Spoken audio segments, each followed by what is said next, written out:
और मेरे प्यारे बच्चों, कैसे हो आप सभी? मैं उम्मीद करूंगा बच्चों ठीक ही होंगे आप लोग। उम्मीद करूंगा कि मस्त होंगे, शानदार होंगे। तो प्यारे साथियों, आज हम सीखने वाले हैं एक्सरसाइज 5.1 का क्वेश्चन नंबर 1 का पार्ट थर्ड और पार्ट फोर्थ। ठीक है, आज इस वीडियो में कवर होने वाला है। तो आइए बच्चा, बड़ी ही इजी तरीके से हम इस क्वेश्चन को सॉल्व करेंगे। ठीक है, तो आइए बिना देर के अपनी वीडियो स्टार्ट करते हैं। ठीक है बच्चा, देखिए क्वेश्चन क्या कह रहा है। क्वेश्चन बोल रहा है प्रत्येक मीटर की खुदाई के बाद, ठीक है, मतलब कुछ खोदा जा रहा है, अभी हमें पता नहीं है क्या खोदा जा रहा है। बोल रहा है प्रत्येक मीटर की खुदाई के बाद एक कुआं, पता चल गया भाई क्या खोदा जा रहा है। क्या खोदा जा रहा है? कुआं। खोदने में आई लागत, जबकि प्रथम मीटर खुदाई की लागत 150 रुपए है। क्या प्रथम मीटर? ठीक है, प्रथम मीटर मतलब कितने भी मीटर, मतलब प्रथम बार जितने मीटर खोदेंगे वो लोग, मूल्य है 150 रुपए, मतलब लागत है। ठीक है, और बाद में प्रत्येक खुदाई की लागत 50 रुपए बढ़ती जाती है। मतलब प्रथम मीटर जितना खोदेगा उसका तो 150 रुपए लगेगा, लेकिन उसके बाद जो बढ़ाना स्टार्ट करेगा उसका 50 रुपए और बढ़ता जाएगा खुदाई की लागत। तो पहले जो दिया है बच्चा उसको लिख लेते हैं हम लोग। ठीक है, तो बच्चा सॉल्यूशन में लिखेंगे हम लोग, बहुत ही शानदार तरीके से सॉल्व करेंगे। ठीक है, देखिए बोल रहा है प्रथम मीटर की खुदाई की लागत लिख दीजिए पहले। प्रथम प्रथम मीटर की, प्रथम मीटर खुदाई, प्रथम मीटर खुदाई की लागत, लागत है बच्चा कितना? 150 रुपए। 150 रुपए ये प्रथम मीटर की खुदाई की लागत है। अब इसके बाद खोदेगा बच्चा तो 50 रुपए बढ़ता जाएगा। दूसरी बार जब खोदा, ये तो प्रथम मीटर है, अगर दूसरे दूसरे प्रथम द्वितीय लिखो बच्चा, द्वितीय मीटर खुदाई की लागत कितनी हो जाएगी बच्चा? प्रथम मीटर खुदाई की लागत 150 रुपए है, जब दूसरे मीटर यानी द्वितीय मीटर खुदाई की लागत कितने हो जाएगी? 50 रुपए बढ़ जाएगी। बढ़ जाएगी कि नहीं? कितना हो जाएगा बच्चा? 200 रुपए। ठीक है, 200 रुपए। इसके बाद तृतीय बार होगा, तृतीय मीटर खुदाई की लागत कितना हो जाएगा? पहले 200, फिर 200 था, अब 50 रुपए 200 से और बढ़ जाएगा। कितना हो जाएगा बच्चा? 250। मतलब ऐसे ही बढ़ता जाएगा 50 रुपए अगर खोदते चलेंगे तो। जैसे कुआं था, मान लो एक, ये कुआं था मान लो। ठीक है, पहले मान लीजिए कि यहां तक खोदा गया प्रथम मीटर, तो 200 रुपए लगा, सॉरी 150 रुपए लगा। इसके बाद मान लो यहां तक फिर बढ़ाया गया तो 50 रुपए एक्स्ट्रा लगेगा, यानी 200 रुपए लग गया। फिर यहां तक खोदा गया, फिर 50 रुपए बढ़ जाएगा। फिर खोदा गया, फिर 300 लग जाएगा। फिर खोदा जाएगा तो 350 लग जाएगा, मतलब 50 रुपए प्रत्येक खुदाई पर बढ़ता जाएगा। ठीक है, समझ गए? तो ऐसी एक श्रृंखला हम लोगों के पास बनेगी बच्चा। क्या बनेगी? श्रृंखला बनेगी, एक श्रृंखला बनेगी हम लोगों के पास। वो क्या बनेगी? प्रथम खुदाई की लागत पहले तो 150, फिर 50 रुपए बढ़ी 200, फिर 50 रुपए बढ़ी, फिर 50 रुपए बढ़ी, मान लो ऐसे बढ़ती जाएगी। ठीक है, तो ये हमारे पास एक श्रृंखला बनी। जो इसकी वैल्यू है A1 की वैल्यू है ये A2 की वैल्यू है बच्चा, A3 की है, अब A4 की है। अब जांच करते, डी की वैल्यू निकाल दें।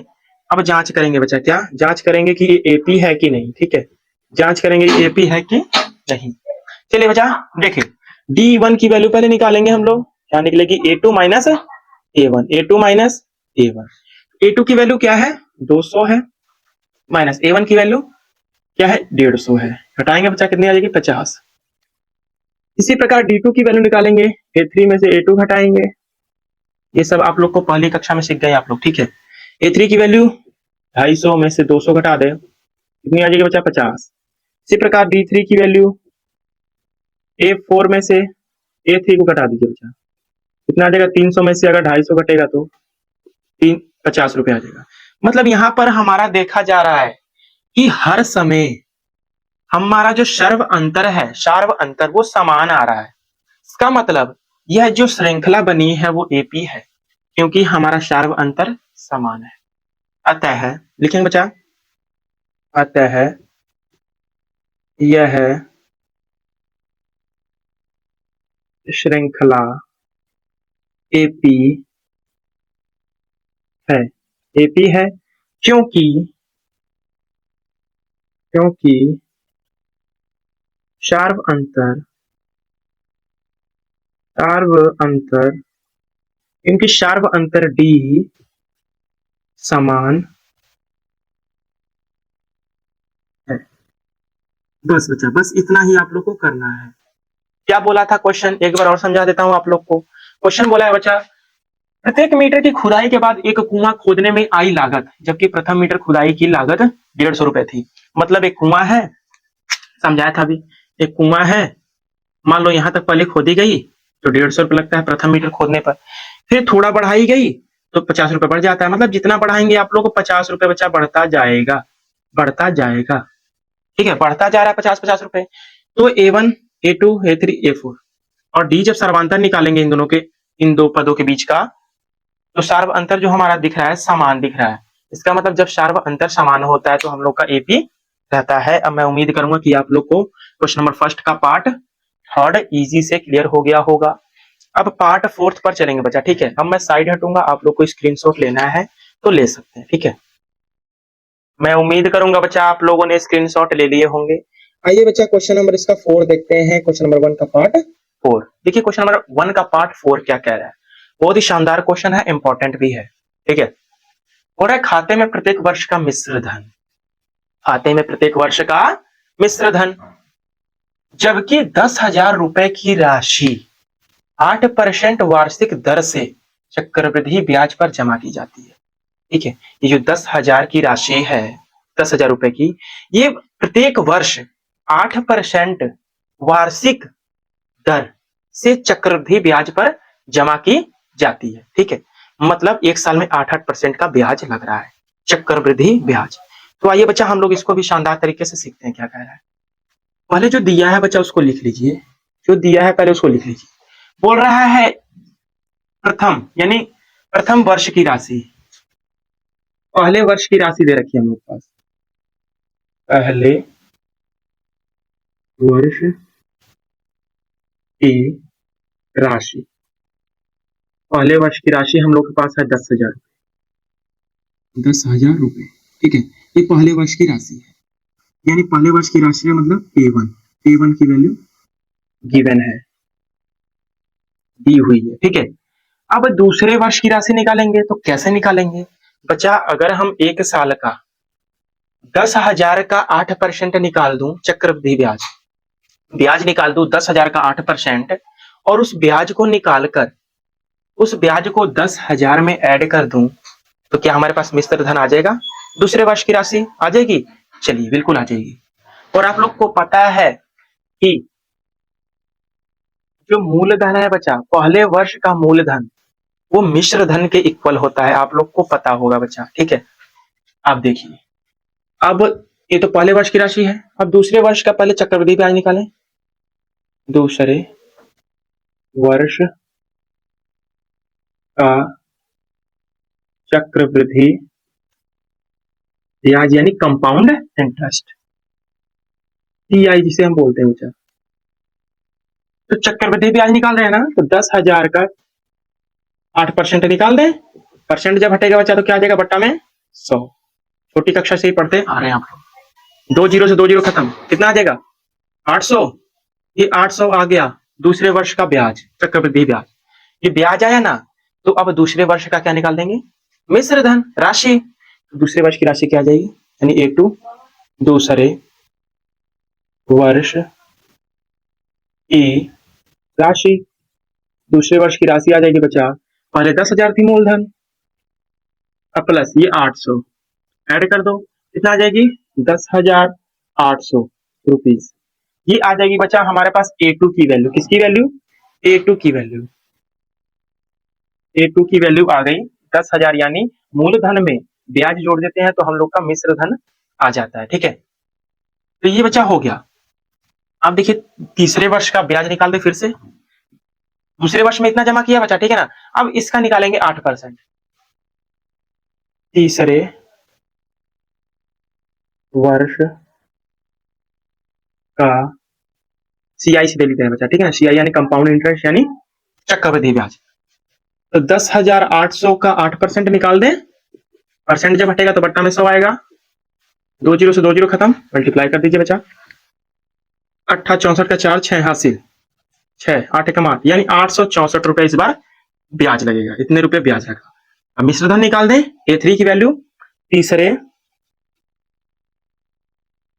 वर्ष की राशि यानी A3 की वैल्यू ये आ जाएगी बच्चा 10,800 प्लस 864 जोड़ेंगे 0 4 0 6 6 8 8 16 का 6 एक हासिल एक ये आ जाएगा 1164 रुपए ये आ जाएगी तीसरे वर्ष की राशि। बस इतना ही हम लोग निकालेंगे।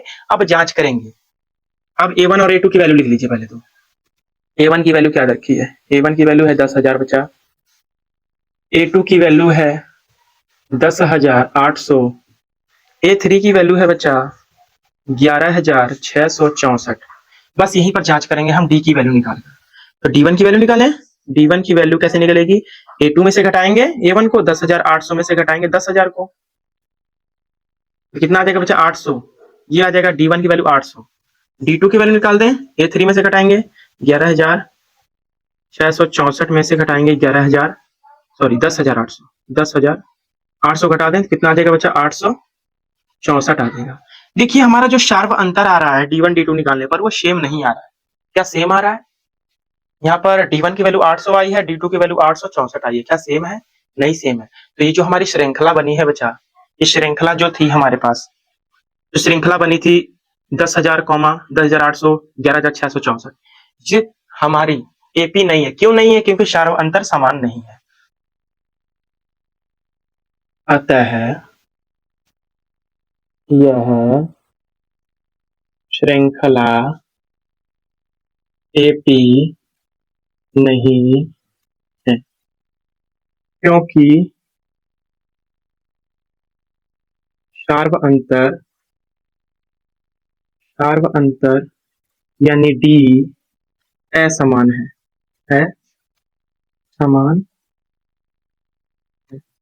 ठीक है बच्चा, बस इतना ही आप लोग को देखने में बस कठिन लग रहा होगा बच्चा, लेकिन बहुत इजी क्वेश्चन था ये। ठीक है, पहले वर्ष की राशि दे रखी थी 10,000, तो पहले वर्ष की राशि यानी मूलधन, जो पहले वर्ष का मूलधन होता है वो मिश्र धन के इक्वल होता है। तो ये मिश्र धन, ठीक है, और दूसरे वर्ष का चक्रवृद्धि ब्याज निकालकर मूलधन में हम जोड़ दिए, ये दूसरे वर्ष का मिश्र धन आ गया और तीसरे वर्ष का मिश्र धन ये आ गया। ठीक है, अब हमने एक श्रृंखला बनाई, ये श्रृंखला 10,000 A1 की वैल्यू, 10,800 A2 की वैल्यू, 11,664 A3 की वैल्यू। ठीक है, एक लाइन यहाँ पर लिख लेना बच्चा। ठीक है, इसको मिटाकर आप लोग एक श्रृंखला बना लेना। क्या श्रृंखला बना लेना, 10,000 श्रृंखला, फिर 10,800 एक श्रृंखला, 11,664 एक श्रृंखला। ये A1 हो जाएगा बच्चा, ये A2 हो जाएगा, A3 हो जाएगा। तो यहाँ पर एक श्रृंखला बनी है, ठीक है ना, यहाँ पर श्रृंखला लिखना। ठीक है बच्चा, तो ये हम लोग के पास आ चुकी है। बहुत ही शानदार क्वेश्चन था। ठीक है, बस आप लोग को जांच करना था। क्वेश्चन नंबर हो गया समाप्त 1, क्वेश्चन नंबर 1 समाप्त हो गया। अब आप लोग को कल से मैं पढ़ाऊंगा क्वेश्चन नंबर 2। ठीक है, मिलूंगा फ्रेंड्स अब कल नेक्स्ट वीडियो में आप लोगों से। और चैनल पर नए हैं दोस्तों, चैनल को सब्सक्राइब जरूर कर लेना। और आप लोगों ने इसकी पिछली 2 क्लास नहीं देखी तो मैं उसका लिंक इसी वीडियो को डिस्क्रिप्शन में प्रोवाइड करवा दूंगा, वहां से जाकर आप लोग देख लीजिएगा। ठीक है, मिलूंगा फ्रेंड्स अब कल नेक्स्ट वीडियो में। तब तक के लिए नमस्कार, जय हिंद, जय भारत।